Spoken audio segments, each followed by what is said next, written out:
பிரிண்டட்ஸ் நேயர்களுக்கு வணக்கம். அரசியல்ல ரொம்ப பரபரப்பா நிறைய விஷயங்கள் நடந்திருக்கு. அது குறித்து நம்மளோட பேசுறதுக்கு எம்ஜிஆரின் தீவிர பக்தன், விசுவாசி ஓமப்புடி பிரசாத் சிங் நம்மளோட இணைஞ்சிருக்கிறாரு. அவரிடம் கேட்கறதுக்கு நிறைய கேள்வி இருக்கு. வாங்க நிகழ்ச்சிக்குள்ள போலாம். வணக்கம் சார். சார் வணக்கம். முதலாவது, செங்கோட்டையன் தாவேக்கால இணைஞ்சிட்டாரு. இணைய போறேன்னு சொல்லிட்டு இருந்தாரு. ஒரு வழியா இணைஞ்சிட்டாரு. இது அதிமுகவுக்கு ஃபேவரா இருக்குமா இல்ல அதிமுகவுக்கு ஒரு பெரிய இழப்பா இருக்குமா? அதிமுகவுக்கு எந்த காலத்திலும் இழப்பே வராது. மக்கள் கட்சி அது. எடப்பாடியார் தலைமையில் இருக்கிறது புரட்சி தலைவருடைய ஆசை பெற்ற அந்த கட்சி எடப்பாடியார் இன்னைக்கு காலத்தின் கட்டாயத்தின் காரணமாக எடப்பாடியார் கழகத்தின் காவல் தெய்வமா கட்டி காத்தி வர்றாரு. இப்ப இபிஎஸ் ஏன் செங்கோட்டையனை நீக்கணும்? அப்படி என்ன வன்மம் செங்கோட்டையன் மேல? ஏன்னா அவரு இபிஎஸ் உள்ள அரசியலுக்கு அதிமுக உள்ள வர்றதுக்கு அடித்தளமா இருந்தவர் தான் செங்கோட்டையன். செங்கோட்டையனுடைய சீனியர் தான் அது, இபிஎஸ் உடைய சீனியர் தான் செங்கோட்டையன். அப்படி இருந்தும் ஒரு சீனியரை நீக்கிறதுக்கான அவசியம் என்ன? அது செங்கோட்டையினால்தான் இபிஎஸ் கட்சியில சேர்ந்தாருன்றதை நான் ஏத்துக்க மாட்டேன். ஏன்னா நான் கட்சிக்காரன். 72லேருந்து இந்த கட்சிக்காக உழைச்சவன். நான் பல தடவை ஜெயிலுக்கு போனவன். புரட்சி தலைவர் வச்சு பொதுக்கூட்டம் வடசென்னையில் முதல் கூட்டம் வன்னைமு பாண்டியன் தலைமையில் என் வீட்டாண்ட நான் நடத்தினேன். நானும் எங்கள் அண்ணனும் நடத்தினோம். இது ஊரெல்லாம் தெரியும். மினிட் புக்கு இருக்குது. ஒன்று. ரெண்டாவது இந்த செங்கோட்டையன் நம்ம எடப்பாடி சார் என்னைக்கு முதலமைச்சராக தேர்ந்தெடுத்தாங்களோ அன்னைக்குலேருந்தே அவர் மூஞ்சி சரியில்லை, கருத்து போச்சு. அதுக்கு முன்னாடி பாருங்க, நீங்கள் ஜெயலலிதா அம்மா இருக்கும்போப்போ அவர் மந்திரியாக இருக்கும்போது யாரு செங்கோட்டையன், அப்போ அவர் முகத்தை பாருங்க. கோவத்தூரில் எடப்பாடியாருடைய பேர் அனௌன்ஸ் பண்ணதுக்கு அப்புறம் இவர் மூஞ்சி கருத்து போச்சு. ஆனா அந்த எடப்பாடியார் பேர் வரதுக்கு முதல் காரணமே செங்கோட்டையன் தான். நான் விட்டு கொடுத்தேன் அப்படின்றாரு. ஆக்சுவலா நான் தான் சிஎம் ஆக வேண்டியது, சசிகலா என்னதானே தேர்ந்தெடுத்தாங்க, ஆனா நான் தான் விட்டு கொடுத்தேன். ஏன் உன்னை யார் கைய கால பிடிச்சிருந்தாரா எடப்பாடி? ஏன்டா ஆறல நீ? ஆயிருக்க வேண்டியது தானே. உன்னை யார் வேணான்னு அன்னைக்கு பயந்தா கோழி மாதிரி ஏரிக்கு பயந்து கழுவாது போன மாதிரி நீ ஓட்ட. அன்னைக்கு இபிஎஸ் பயந்தாரா செங்கோட்டையன் பயந்தாரா? செங்கோட்டையன். இபிஎஸ் அம்மா நான் நீங்க சொல்றதெல்லாம் நான் கட்சியை கட்டி காக்குறேம்மா அப்படின்னாரு. பொறுப்பு ஏற்றுக்கிட்டாரு.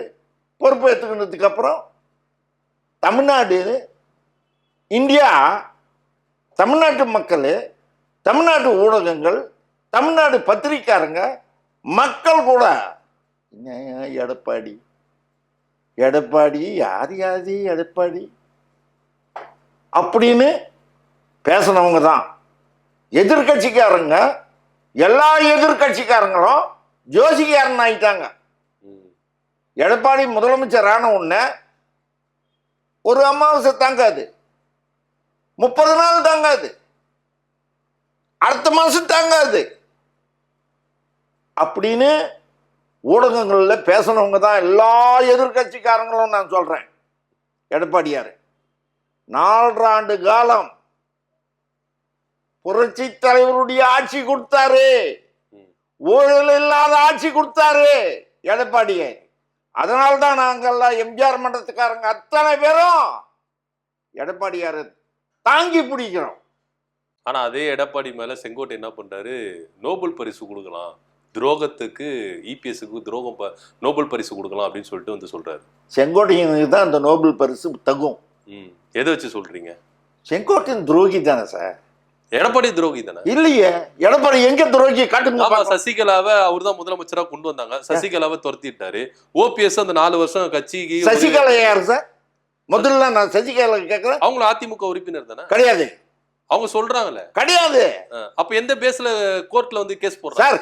அவங்க போட்ட கேஸ் எல்லாம் போயிடுச்சு. இல்ல இருக்கு, இன்னமும் உரிமையல் நீதிமன்றத்தில் இருக்கு சார். எந்த உரிமையல் நீதிமன்றத்தில் இருந்தாலும் அதிமுக பைலா, புரட்சி தலைவர் எழுதின பைலா, அந்த பைலாவை உடைச்சதே இபிஎஸ் தானே.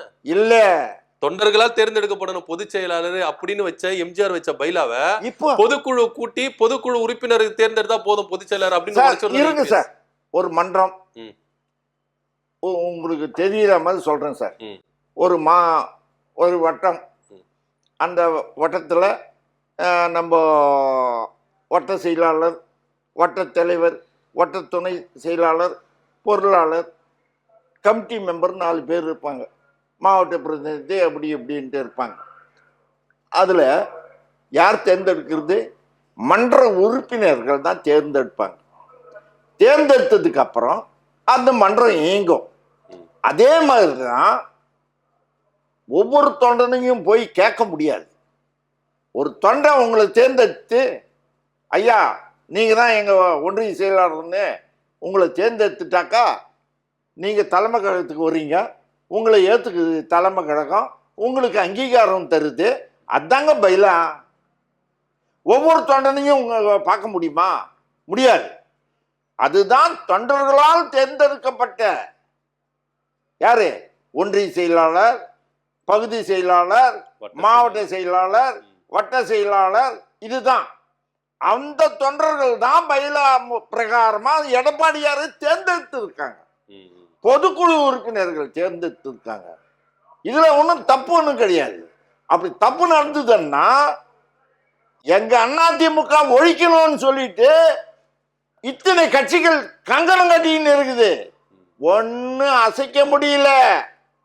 இது எம்ஜிஆர் போட்ட பைலா. அந்த பைலா பிரகாரம் எடப்பாடியார் போறாரு. இன்னைக்கு அதிமுகவுடைய காவல் தெய்வமா இருக்காரு. அவர் அசைக்க முடியாது.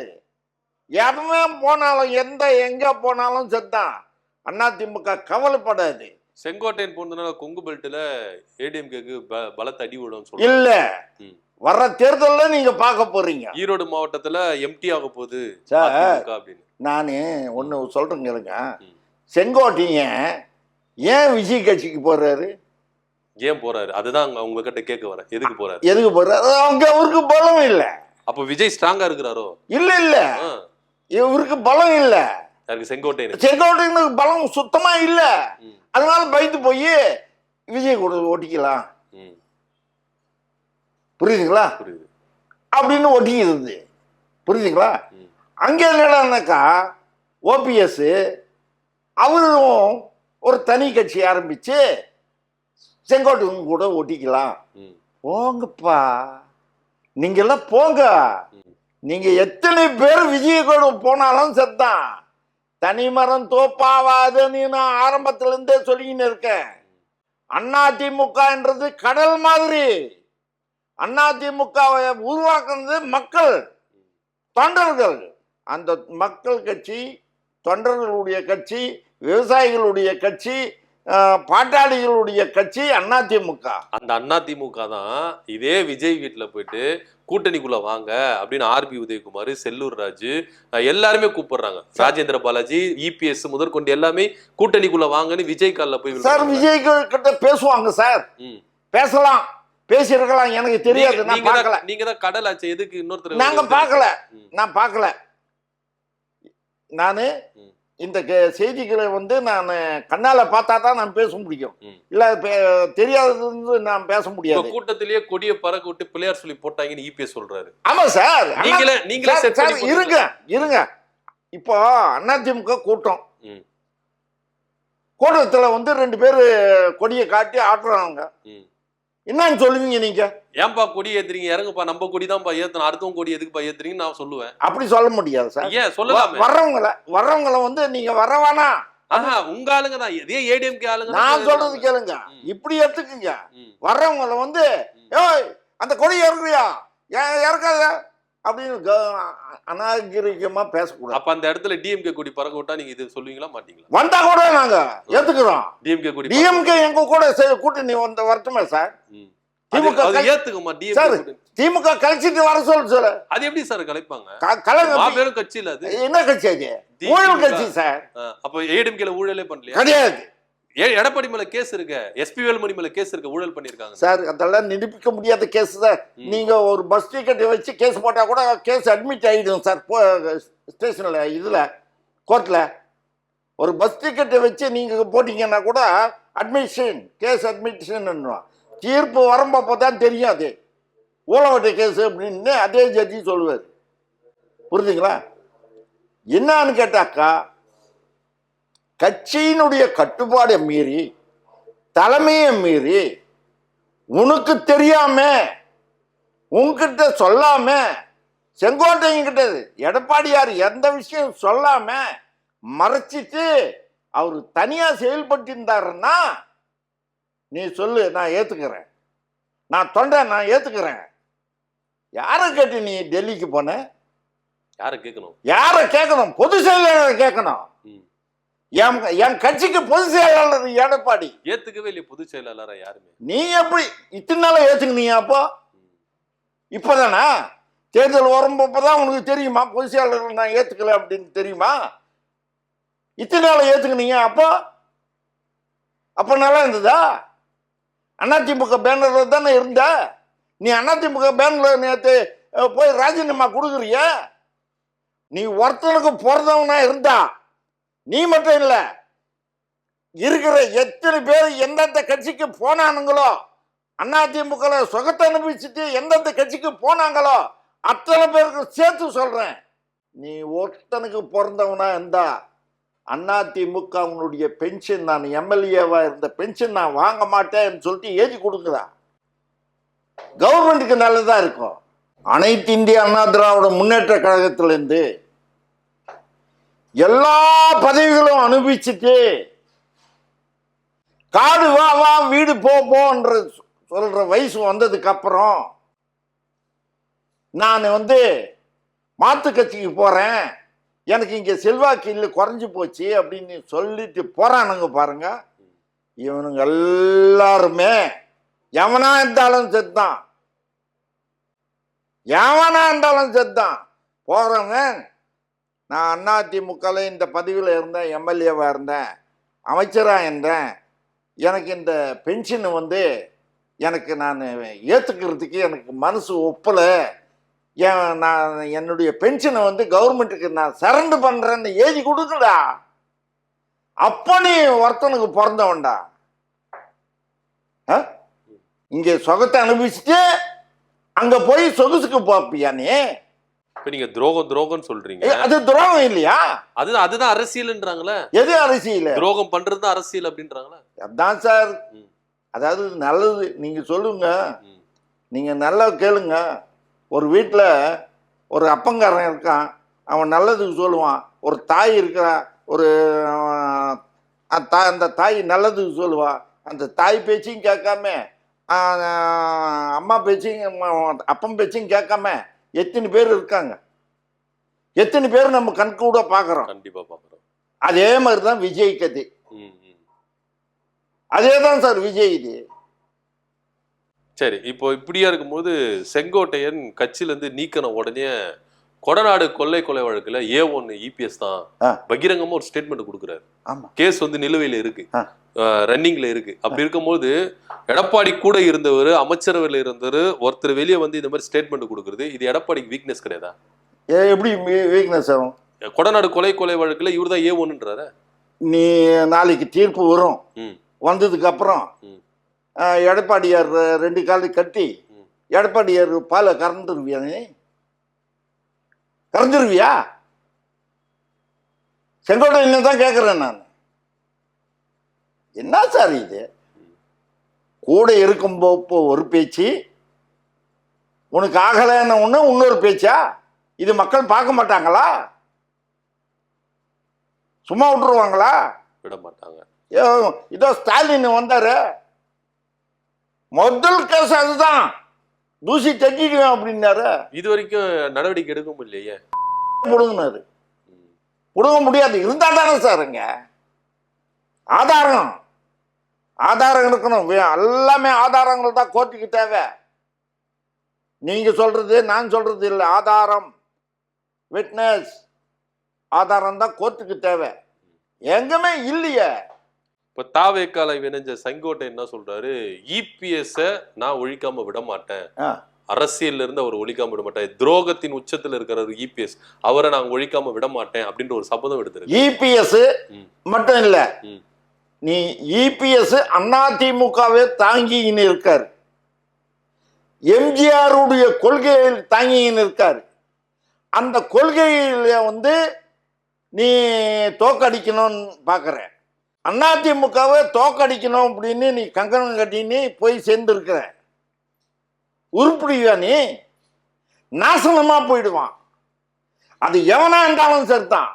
இங்க சொகத்தை அனுபவிச்சுட்டு அங்க போய் நான் இபிஎஸ் நான் கங்கணம் கட்டின்னு இது பண்ணிடுவேன்ட்டு இவன் ஒருத்தன் சொல்றான், அவன் ஒருத்தன் ஒருத்தன் இருக்கிறான், டிடி தினகரன் அவன் ஒருத்தன் சொல்றான். எனக்கு வராத, நான் தொண்டனை வச்சேன், நான் கொடி கட்டினேன்னு, போஸ்டர் ஓட்டினேன்னு, மீட்டிங் நடத்தினேன்னு, ஜெயிலுக்கு போனேன்னு. நீங்கெல்லாம் எதுக்குலாம் போனீங்க? சம்பாதிக்கிறதுக்காக வந்து நீங்க போய் விபச்சார மேல அரசியல்ல போய் சேர்றீங்க. நியாயமா இது? ஜனங்க பார்க்கலையா இது? இப்ப இதே டிடிவி தினகரன் சொல்றாரு, இவரு அதாவது ஜெயலலிதா அம்மா சிஎம்மா இருக்கும் பொழுது உளவுத்துறை கொடுக்குற ரிப்போர்ட் எல்லாம் நாங்க வந்து படிச்சு பார்த்து கிழிச்சு போட்டுருவோம், கேவலமா இருக்கும். இபிஎஸ் பத்தி, எஸ்பி வேலுமணி பத்தி, இபிஎஸ் கூடாரத்தில் இருக்கிற எல்லா முன்னாள் அமைச்சர்களை பத்தி ரிப்போர்ட் வரும், அதெல்லாம் படிச்சு பார்த்து நாங்க கேவலமா சிரிச்சுட்டு கிழிச்சு போட்டுருவோம் அப்படின்றாரு. இதெல்லாம் என்னதான் ரிப்போர்ட் வரும்? அது பொய்யா இருந்தா இப்படி ஓப்பனா ஸ்டேட்மெண்ட் கொடுக்குறாரு. அவன் சார், அவனுக்கு என்ன சார், அவன் பயங்கரமான ஃப்ராடு சார். 420 என்னவே அவன் தான் சார். டிடி தினகரன் 420 இல்லைன்னு நிரூபிக்க சொல்லுங்க. அவன் சொத்து என்ன சார்? 1980 அவனுடைய சொத்து என்ன, இப்ப என்ன சொத்து சொல்லுங்க பார்க்கலாம். என்டிஏல இருந்தான், ஏன் என்டிஏ விட்டு வெளியே வந்தான்? இபிஎஸ் வந்து ரொம்ப எங்களை துரத்தணும் அப்படின்னு கங்கணம் கட்டினாரு, அதனாலதான் வெளியே வந்துட்டோம் அப்படின்னு. என்ன துரத்துனாரு? அவர் ஏதாவது சொன்னாரா? ஒரு வார்த்தை விட்டாரா? சரி, இவ்வளவு ஒரே ஒரு வார்த்தை விட்டாரா? டிடி தினகரன் பத்தியோ ஓபிஎஸ் பத்தியோ இவங்க தான் வெளியே பேசின்னு இருக்காங்களே தவிர எடப்பாடியார் ஒரு நேரமும். அந்த அமைதிக்கான காரணம் என்ன? செங்கோட்டையன் இவ்வளவு குற்றச்சாட்டு முன்வைக்கிறாரு, டிடிவி தினகரன் இவ்வளவு குற்றச்சாட்டு முன்வைக்கிறாரு, ஓபிஎஸ் இவ்வளவு குற்றச்சாட்டு முன்வைக்கிறாங்க. ஆனா எதுக்குமே இபிஎஸ் வந்து எதுவுமே வாயை திறந்து சொல்ல மாட்டேங்கிறாரு, பகிரங்க மாட்டேங்கிறாரு. இதுக்கு ஒரே கருத்து, ஒரே வார்த்தை சொல்லிடுறேன். பயந்துட்டாரு இபிஎஸ். இல்ல அதான், காய்க்கிற மரத்துல தான் கல்லடி படும். ஒரு செடி நிறைய காய் இருந்ததுன்னா 4 காய் விழாதான்னு சொல்லிட்டு ஒருத்தன் கல் அடிப்பான். புரியுதுங்களா? அதிமுக பெரிய ஆலமரம் மாதிரி, பெரிய மரம், கடல் மாதிரி தொண்டர்கள் இருக்காங்க இந்த கட்சியில. புரியுதுங்களா? இது வந்து எடப்பாடியார் நல்லா பண்றாரு. இதே இவங்கெல்லாம் ஜோசியம் சொன்னவனுக்கு தானே சார். அன்னைக்கு இதே செங்கோட்டையன் கூட தானே இருந்தாரு. அப்போ வாய் திறக்கலையே ஒவ்வொன்றுத்துக்கும். இப்ப நான் ஒழிச்சிடுறேன்ற அவன் ஒருத்தன் சொல்றான், டிடி தினகரன் ஒழிச்சிருவேன், நான் தூங்க மாட்டேன் அப்படின்னு. தூக்கு போட்டு சாவுடா, 2 பேரும் தூக்கு போட்டு செத்துருங்க, அரசியல் நல்லா இருக்கும். அப்ப இவங்க 2 பேரும் ஒழிச்சுட்டா ஏடிஎம்கே நல்லா இருக்கும். இந்த மாதிரி நிறைய பேர் இருக்காங்க. அப்ப களை எடுக்கலாம்ல? இபிஎஸ் எடுக்கிறாரு, எடுத்துன்னு தானே இருக்காரு. யாருக்கு பயப்படுறாரு? எவனுக்கும் பயப்பட வேண்டிய அவசியம் அதிமுகக்கு இல்ல. எடப்பாடியார் கரெக்டா எல்லாத்தையும் நல்லா பண்ணின்னு போறாரு சார். எம்ஜிஆர் காலத்து அரசியல்வாதி, ஜெயலலிதா காலத்து அரசியல்வாதி, இப்ப இருக்கிற அரசியல்வாதி, கிட்டத்தட்ட 50 வருடமா அதிமுகல தீவிர விசுவாசியா இருந்தாரு. இபிஎஸ் அப்படின்ற ஒற்றை காரணத்துக்காக தான் நான் அதிமுக விட்டு வெளியிருந்து மாற்று கட்சிக்கு போறேன் அப்படிங்கிறாரு. அப்படி என்னதான் வன்மம் இபிஎஸ்க்கும் செங்கோட்டையனுக்கும்? ஒண்ணு இல்ல சார், அவர் நல்லா ஆட்சி பண்றாரு, இவரு போறாம. அப்ப இவரு செங்கோட்டையன் சரியா செயல்படல, செய்யலையா? துரோகி. நீ யார கட்டி டெல்லிக்கு போன? எவனோ ஒருத்தன் கூப்பிட்டானாக்கா போயிடுவீங்க. அந்த எவனோ ஒருத்தன் கூட தானே சார் இபிஎஸ் இது வரைக்கும் அடிமையா இருக்கு. சாரி, அது வேற கதை, அது வேற கதை. நீ யார கட்டி போனோம்? இபிஎஸ் அமிச்சாரா, இல்ல துணை பொதுச் செயலாளர் அமிச்சாரா, இல்ல தங்கமணி அமிச்சாரா, வீரமணி அமிச்சாரா, யாருக்கு? பொண்ணை அமிச்சாரா? யார கேட்டு போன? முந்தானத்து யார் வீட்டுல மீட்டிங் நடத்தினேன்? முந்தானத்து இதே செங்கோட்டையன் யார் வீட்டுல தூதரா வந்து பேசிட்டு போனாங்க. ரகசியமா ஒரு இடத்துல சந்திச்சு அந்த இடத்துல இருந்தா இப்போ பனையூருக்கு போயிருக்காரு அப்படின்னு சொல்றாங்க. சார் எங்க சந்திச்சாலும் சரி சார், என்ன பனையூர் பனையூர் பனையூர்னு எல்லாம் ஒண்ணு இந்த தேர்தலோட முடிஞ்சு விடும். அம்மா அப்பாவையே மதிக்காதவன் யாரு? விஜய். விஜய். முதல்ல பெத்த தாய் தகப்ப மரியாதை கொடுக்கணும் சார். தெய்வம் சார். நமக்கு உலகத்தை காட்டினவங்களே அவங்க தான் சார் தெய்வம் சார். அதே விஜய் வந்து என்ன சொல்றாரு, குறி வச்சா தவற மாட்டேன், தவறுமானால் குறி வைக்க மாட்டேன். எம்ஜிஆர் அப்படியே ஃபாலோ பண்றாரு விஜய் சார். உண்மை சார் இது. விஜய் சொன்னது 100% உண்மை. ஆனா இது இவரு சொல்றாரு, திரிசா மேல குறி, திரிசா மேல குறி வச்சா தவற மாட்டேன். அவங்க அம்மாவுக்கு அப்பாவுக்கு சொல்றாரு அது. அவன் அந்த குறி அவங்க அம்மாவுக்கும் அவங்க அப்பாவுக்கும் அவன் பொண்டாட்டிக்கும் சொல்றாரு, பையனுக்கும் நான் குறி வச்சேன் தவற மாட்டேன் தெரிஞ்சுக்கோ, திரிசா தான் எனக்கு. அதான் பதில். எம்ஜிஆரை மட்டும் தூக்கி பிடிக்கிறாரு சார். எம்ஜிஆர் இக்காலத்து எம்ஜிஆர்ன்றாங்க நிறைய பேர். எம்ஜிஆர் மாதிரி இந்த உலகத்துல வேற யாராலையும் வர முடியாது. இந்த உலகத்துல நான் சொல்றேன், தமிழ்நாடு இல்ல, உலகம் ஃபுல்லா எம்ஜிஆர் மாதிரி இன்னொரு ஆள் பிறக்கிறது கஷ்டம். அவரு வாழும் சித்தராக வாழ்ந்துகிட்டு இருக்காரு. இன்னைக்கு அதிமுகவை எடப்பாடியார் தலைமையில என்ன மாதிரி மூத்த தொண்டர்கள், எங்களுக்கு தெரியாதா நல்லது எது கெட்டது எதுன்னு? நாங்க என்ன குழந்தையா? 75 வயசு, டிசம்பர் வந்தா 76 ஆரம்பம். அத்தனை பேரையும் நாங்க பார்த்துட்டோம், அத்தனை சூழ்ச்சிகளையும் நாங்க பார்த்துட்டோம். இந்த கட்சி அத்தனை துரோகத்தையும் பார்த்து இருக்குது. பெரிய பெரிய துரோகிகள்லாம் இருந்தாங்க இந்த கட்சியில. நாங்க பார்த்த கட்சி தான் அதிமுக. இன்னைக்கு எடப்பாடியார் தலைமையில கண் கண்ட தெய்வம் புரட்சி தலைவருடைய ஆத்மா இருக்குது, செயல்படுது. நான் தான் சொல்றேன் உங்களுக்கு, ஜானகியம்மா, ஜெயலலிதா அம்மா, எம்ஜிஆர், அந்த 3 பேர் ஆத்மாவும் எடப்பாடியார் கூட இருந்து கட்சி நல்லா நடத்துறாரு சார். பொறாமை சார், பொறாமை சார். அப்படி பலம் வாய்ந்த ஒரு கட்சியை தான் அழிக்கணும். எங்களுடைய ஓட்டு வங்கல திமுக மேல இல்ல, அதிமுக மேல இருக்கிற ஓட்டு வங்கி தான் நான் சம்பாதிக்க போறேன் அப்படின்ற ஒரு எண்ணத்துல விஜய் வந்து என்ன பண்றாரு, எம்ஜிஆரையும் அண்ணாவையும் தங்களுடைய பிரச்சாரங்கள்ல யூஸ் பண்றாரு. மேடைக்கு மேடை எம்ஜிஆரை பத்தியே பேசுறாரு. அதிமுக ஓட்டை கவர் பண்றதுக்காக இந்த மாதிரி ட்ரிக் யூஸ் பண்றாரு விஜய். புரட்சி தலைவர் நாமத்தை எல்லா கட்சிக்காரங்களும் பயன்படுத்தினாங்க. கருணாநிதி பயன்படுத்தாததா? அமெரிக்காவில் இருக்கும் போப்போ 40 ஆண்டு கால நண்பரே என்னை தேர்ந்தெடுங்க, நீங்க வந்த உடனே நான் கொடுத்துட்றேன். ஐஸ் வைக்கலையா? வைகோ பேசலையா? பாட்டாளி மக்கள் கட்சி தலைவர் ராமதாஸ் பேசலையா? கம்யூனிஸ்டுங்க பேசலையா? உதிரி கட்சிங்கெல்லாம் பேசலையா? எம்ஜிஆர் தொடாத அரசியல்வாதியே கிடையாது இந்தியா ஃபுல்லா. எம்ஜிஆர் ஒரு பவர்ஃபுல். எம்ஜிஆர் மாதிரி விஜய் ஆயிடுவாரா? ஏன்னா எம்ஜிஆருக்கு சாரசாரையா கூட்டம் வந்தது. இப்ப அதே மாதிரி தானே விஜய்க்கு அவர்களுக்கும் கூட்டம் வருது அப்படின்னு சொல்லிட்டு பேசுறாங்க எல்லாரும். சார், விஜய்க்கு வர்ற கூட்டம் எல்லாமே ஆந்திரா, இந்தியா ஃபுல்லா இருந்த கூட்டம் வருது. கர்நாடகா விஜய்க்கா? ஆமா, கேரளா, அவங்களுக்கெல்லாம் இங்க ஓட்டு கிடையாது. அதனால புரிஞ்சுக்குங்க. ரெண்டாவது, நல்ல பழுத்த அரசியல்வாதிகளை கேட்டாக்கா விஜய் அடுத்தது எப்படி பாக்கா பட விஜய் அது விஜய் அது, ஏன்னா அந்த ஆளுக்கு தெரியும். புரிஞ்சுங்களா? புரிதல் இல்லாமல் பேசுறது, இந்த ஜனங்கள் வந்து புரிதல் இல்லாமல் செய்யறது. விஜய் வந்தா என்ன மக்களுக்கு என்னது செய்வேன்னு ஏதாவது சொல்லியிருக்கானா சார்? சொன்னாரு. என்ன சொன்னாரு? வீட்டுக்கு ஒரு பைக்கு கொடுப்பேன், பட்டப்படிப்பு கொடுப்பேன். என்ன சார் முடியும்? வேலை கொடுப்பேன் சார். நான் ஒன்று சொல்லட்டுமா? இதே மாதிரி தான் திமுக வந்து போன எலெக்ஷன்ல பொய்யா தேர்தல் அறிக்கை கொடுத்து மாட்டிக்கினே இன்னைக்கு சாவுறாங்க. மாட்டிக்கினே சாவுறாங்க. புரியுதுங்களா? திமுக செஞ்சதே அந்த ஒரே ஒன்று, பஸ்ஸு இலவச பஸ் லேடிஸ்க்கு, மகளிர் உரிமை தொகை, அது கூட பாதி பேருக்கு தான் கொடுத்தாங்க. அது எல்லாருக்கும் கிடைக்கல. புதுமை பெண் திட்டம் அதுவும் கிடையாது, பாதி பேருக்கு தான். தமிழ் புதல்வன் திட்டம் சார் அதெல்லாம் அவங்க கட்சிக்காரங்களுக்கு கொடுத்தாங்க சார். பொதுமக்களுக்கு வந்து சேரலையா? புலம்பு புலம்பு புலம்பு புலம்புன்னு புலம்புறாங்களா? புரியுதுங்களா? ஒன்று, பஸ் இங்கே பொம்பளைங்க நின்னாக்கா அங்கே போய் நிறுத்துறான்.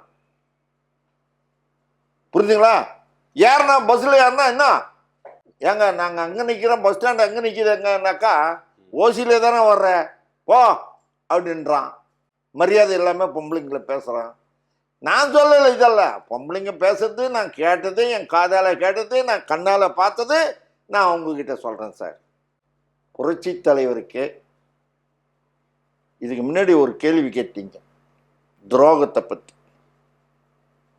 புரட்சி தலைவர் காலத்திலேயே எம்ஜிஆருக்கு எத்தனையோ பேர் துரோகங்கள் பண்ணாங்க. ஜெயலலிதா அம்மா காலத்தில் துரோகம் பண்ணாங்க. அதுக்கப்புறம் எடப்பாடியார் காலத்தில் இப்போ துரோகம். அதான் சார் கட்டி காக்குறாரு. எடப்பாடியார் கட்டி காக்குறாரா இல்லையா? பயப்படுறாங்களா இல்லையா? எடப்பாடினா பயம். எம்ஜிஆர், ஜெயலலிதா, எடப்பாடி அந்த பேட்டர்ன் அப்படியே கொண்டு வராரா? அதான் சார், அதான் உண்மை, அதான் வரணும். அதான் சார் கட்சி. இப்போ விஜய் சொல்றாரு 2026ல 2 பேருக்கு தான் தேர்தல், ஒன்னு டிவிகே, இன்னொன்னு டிஎம்கே. அப்ப ஏடிஎம்கே சார் முதல்ல விஜய் கெலிக்கிட்டும் பார்க்கலாம். அவனே கெலிக்க மாட்டான் சார். கான்பிடண்டா சொல்றாரு. சும்மா சார் என்ன சார்? இப்ப ஜென்சி கிட்ஸ் எல்லாம் வந்து அவருக்கு தான் தேர்ந்தெடுக்கிறோம் அப்படின்னு சொல்றாங்க. நீ உண்மையிலேயே விஜய் கேக்குறேன் சார், நீ யாருக்காக கட்சி ஆரம்பிச்ச?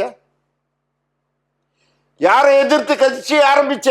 கொள்கை எதிரி, தமிழ்நாட்டு அரசியல் எதிரி, 2 பேர். யாரு அது? பாஜக, திமுக. நீ வந்து நீ பாஜக கூட கூட்டணி கிடையாது. நீ அது கூட்டணியா இல்லையா, மறைமுகமா கூட்டணியான்றது எங்களுக்கு தெரியாது. திமுக அடுத்தது. திமுக ஸ்டாலினை எதிர்த்து போட்டிக்கிட்டேன் பார்க்கலாம். ஏழு இருக்குதா? போட்டிடுவேன்னு சொல்றாரு. தோத்துடுவான் சார். ஸ்டாலின் கிட்ட தோத்துடுவான். அதே ஸ்டாலின் கிட்ட நான் போட்டிட்டேன்னா நான் கெலிப்பேன் சார். நான் தொண்டேன் சார். 72 தொண்டேன். நான் கெலிப்பேன். விஜய் தோப்பான். ஸ்டாலினை எதிர்த்து போட்டிட்டா விஜய் தோக்குறது உறுதி. 234 தொகுதியில விஜய் தான் நிப்பேன்னு சொல்றாரு. ஏன் சார் நிக்க முடியுமா? நிக்க முடியுமா? அது செல்லுமா? என்ன சார் லூசு மாதிரி பேசுறானா சார்? 234 தொகுதியில நின்று விஜய் நின்று கெலிச்சாக்கா அது தேர்தல் ஆணையம் ஏத்துக்குமா? சட்டத்துல இடம் இருக்குதா? ஏற்கனவே ஜெயலலிதாவுக்கு ஒரு பாடம் வந்தது. அது பர்கூர்ல ஒண்ணு அந்த தேர்தலில் வந்து ஒரு இடத்துல மறுபடியும் ராஜினாமா பண்ணாங்களா தெரியலையா? அப்போ மறுபடியும் ஒரு எலெக்ஷன் வரணுமா? என்ன லூசு மாதிரி பேசுறாங்க சார்? கொஞ்சம் சொல்லுங்க சார் உங்க ஊடகத்தின் மூலியமா. விஜய்க்கு நல்ல புத்தி வரட்டும். கொள்கை என்னன்னு சொல்லுங்க சார். சொல்றாரு கொள்கைனா என்ன வேலை அப்படின்னு கேட்பீங்க. பிறப்புக்கும் எல்லா உயிருக்கும் அப்படின்னு சொன்னோமே, அது கொள்கை இல்லையா? என்ன அந்த கொள்கை? வெங்காயம் சார். அவன் வெங்காயம் தான். விஜய் கட்சியே வெங்காயம் தான். இன்னைக்கு நல்லா இருக்கும், நாளைக்கு ஊசி போடும். அதே தான். வரலாறு திரும்புகிறது. 67 77 வரலாறு திரும்புகிறது அப்படின்றாரு. ஒண்ணும் கிடையாதா? வரலாறு திரும்புகிறது உண்மைதான். அதிமுக பக்கம் திரும்புது. மீண்டும் புரட்சி தலைவருடைய ஆட்சி எடப்பாடியார் தலைமையில அமையும். ஆனா அவரு சொல்றாரு, விஜய் நான் சொல்றாரு, எம்ஜிஆர் காலத்து ஆட்சி வந்து நாங்க அமைச்சு கொடுக்குறோம் அப்படின்றாரு. நீ யாரு? அப்போ உனக்கு செல்வாக்கு இல்லைன்றது புரிஞ்சு போச்சா? அப்போ உனக்கு செல்வாக்கு இல்லைன்றது நீ உன் வாயாலே சொல்லிட்டல்ல. எம்ஜிஆர் தொட்டதான் எனக்கு செல்வாக்கு. புரியுதுங்களா? ஏன்னா எம்ஜிஆரும் திமுக எதிர்த்து தான் கட்சி ஆரம்பிச்சாரு. ஆமா. இப்போ விஜயும் திமுக எதிர்த்து தான் கட்சி ஆரம்பிச்சு. எம்ஜிஆர் வந்து திமுக உருவாக்குனார். எம்ஜிஆர் தான் திமுக, திமுக தான் எம்ஜிஆர். அப்படி இருந்த நேரத்தில் காமராஜர் கேட்டார், சார் இந்த திமுகலாம் நிறைய சம்பாதிக்கிறானுங்க, அசிங்கமா இருக்குது பார்க்கறதுக்கு, கொள்ளடிக்கிறானுங்க, ஊழல் பண்றாங்கன்ட்டு. அதுதான் சார், அது அந்த கருவை எடுத்துக்கிட்டு தான் எம்ஜிஆர் வந்து மக்கள் மத்தியில் வந்து கருணாநிதி கிட்ட முதல்ல கணக்கு கேட்டார். அவங்க கொடுக்கல. அதுக்கப்புறம் தான் அக்டோபர் 8ஆம் தேதி கணக்கு கேட்டார். அதுக்கு முடியல பிற்பாடு தான் தமிழ்நாடு ஸ்தம்பித்து போச்சு. எம்ஜிஆருக்கு ஆதரவு, இந்தியாவே ஆதரவு, எம்ஜிஆருக்கு பலத்த ஆதரவு வந்துச்சு. உடனே எம்ஜிஆர் என்ன பண்ணாரு, சமாதான குழு அமைச்சாரு. அந்த சமாதான குழுவில் தான் நானும் அடிப்பட்டேன், அண்ணன் முசிறிபுத்தன், அனைத்துலக எம்ஜிஆர் மன்ற தலைவர் முசிறிபுத்தன் அடிப்பட்டதுனால இந்த அதிமுக உருவாச்சு சார். அக்டோபர் 13ஆம் தேதி நாங்கள் அடிப்பட்டோம். சமாதான பேச்சுவார்த்தை சத்யா ஸ்டுடியோவில் மேக்கப் ரூமில் நடந்தது. அந்த ரத்தாச்சு. அதுக்கப்புறம்தான் 17ஆம் தேதி அறிவித்தார் அண்ணா பேரில் புதிய கட்சின்ட்டு. 18ஆம் தேதி அனகாபுத்தூர் ராமலிங்கம் தலைமையில் கட்சியை ஆரம்பித்தார். இன்னைக்கு அனைத்து இந்த அதிமுக ஆரம்பிச்சது யாரான்னா புரட்சி தலைவர் கிடையாது, அனகாபுத்தூர் ராமலிங்கம் பேர்ல தான் இருக்குது. புரட்சி தலைவர் எம்ஜிஆர் முதல் தொண்டன். என்ன மாதிரி தொண்டன் சார் எம்ஜிஆரும். இந்த தொண்டன் உருவாக்கணும் சார். அந்த தொண்டன் தான் சார் எடப்பாடியாரு. தொண்டனா வந்தது வரக்கூடாதா? ஒரு விவசாயி சார் அவரு. இவரும் உச்சபட்சத்துல நடிகரா இருக்கும்போது 200 கோடியை விட்டுட்டு தான் சார் மக்களுக்கு சேவை செய்யறேன்னு வராரு. என்ன செஞ்ச விஜய்? எம்ஜிஆர் காலத்துல அவர் சினிமால நடிக்கும் போப்போ தான தர்மங்கள் எவ்வளவு பட்டியல போட முடியாது சார். இவர தான தர்மம் எல்லாம் பண்ணிருக்காரு. என்ன பண்ணு சார்? பசங்களுக்கு ஸ்காலர்ஷிப் எல்லாம் கொடுத்துருக்காரு. அது குடுத்துட்டாக்கா உன்னை தேர்ந்தெடுத்துமா? ஏன் தேர்ந்தெடுக்க? ஏதோ ஒருத்தருக்கு 2 பேருக்கு செஞ்சாக்கா? தமிழ்நாடு ஃபுல்லா செஞ்சிருக்காரு, இந்தியா ஃபுல்லா செஞ்சிருக்காரு தலைவர். தமிழ்நாடுக்கு மட்டும் இல்ல, இந்தியா ஃபுல்லா. நம்ம நாட்டில் போர் நடக்கும்போ உதவிகள் செஞ்சிருக்காரு, பல வகையில உதவிகள் செஞ்சிருக்காரு. விஜய் உதவி செஞ்சிருக்காரு. என்ன செஞ்சு? ஈழத்தமிழருக்கு 500 ரூபாய் கொடுத்தாரு. பெரிய தொகை சார், இது ரொம்ப பெரிய தொகை. அந்த ஈழத்தமிழர்கள் தான் விஜயை காப்பாற்றணும், புரிஞ்சுக்கணும். விஜய் இருக்கிறாங்களே அவங்க அத்தனை பேரும், ஐயோ நம்ம விஜய் அண்ணன், நம்ம தளபதி, நம்ம விஜய் அண்ணன் ஈழத்தமிழர்களுக்காக 500 ரூபாய் கொடுத்தாருயா டொனேஷன். எவ்வளவு பெரிய தொகை 500 ரூபாய். இப்போ கரூர்ல இருந்த 41 பேருக்கு 20 லட்சம் கொடுத்துருக்காரு.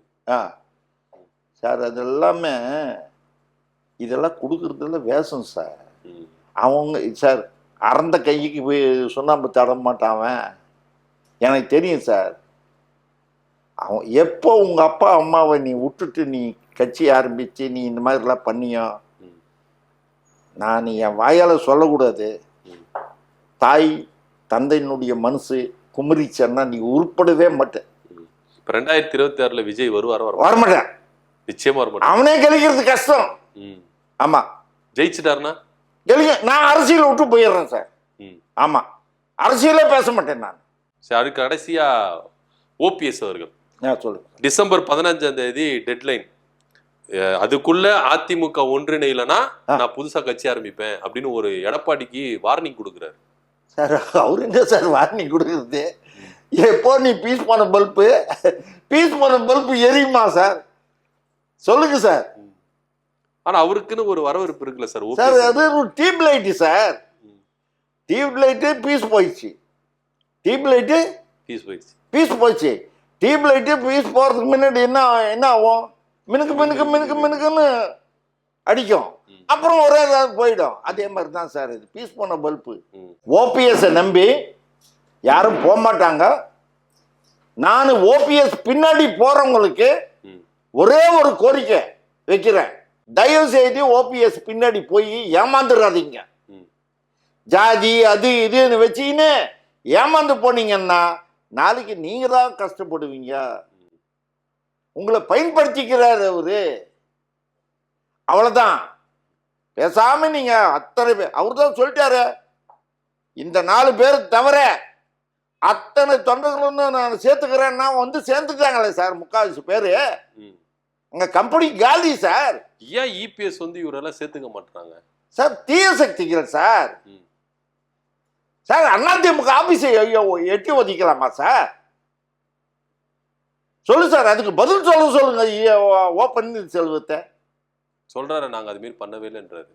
என்ன சார், தமிழ்நாட்டில் இந்தியாவில் இருக்கிற எல்லா ஊடகத்திலையும் வந்துதே சார். கோர்ட் என்ன போய் அன்னைக்கு அதிமுக ஆபீஸாண்ட போய் உதங்கிடா இந்த அது ஆபீஸை இது பண்ணுங்க, கேப்சர் பண்ணுங்கன்னு சொல்லிட்டு ஆர்டர் போட்டுதா? போய் பொதுக்கோயிலில் போய் கலந்துக்கோ அப்படின்னு சொல்லிச்சு.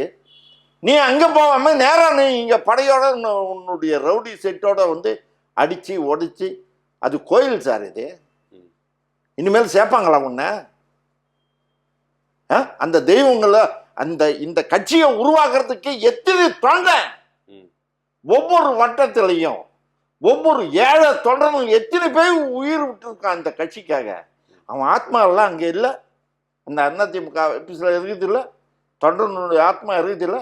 அதை எட்டி ஒதுக்கலாமா? நீ உருப்பிடுவியா? இப்போ ஓபிஎஸ் அவர்கள் கட்சி ஆரம்பிக்கிறதுனால அதிமுகவுக்கு பெரும் பாதிப்பு வருமா, சாதகமா இருக்குமா?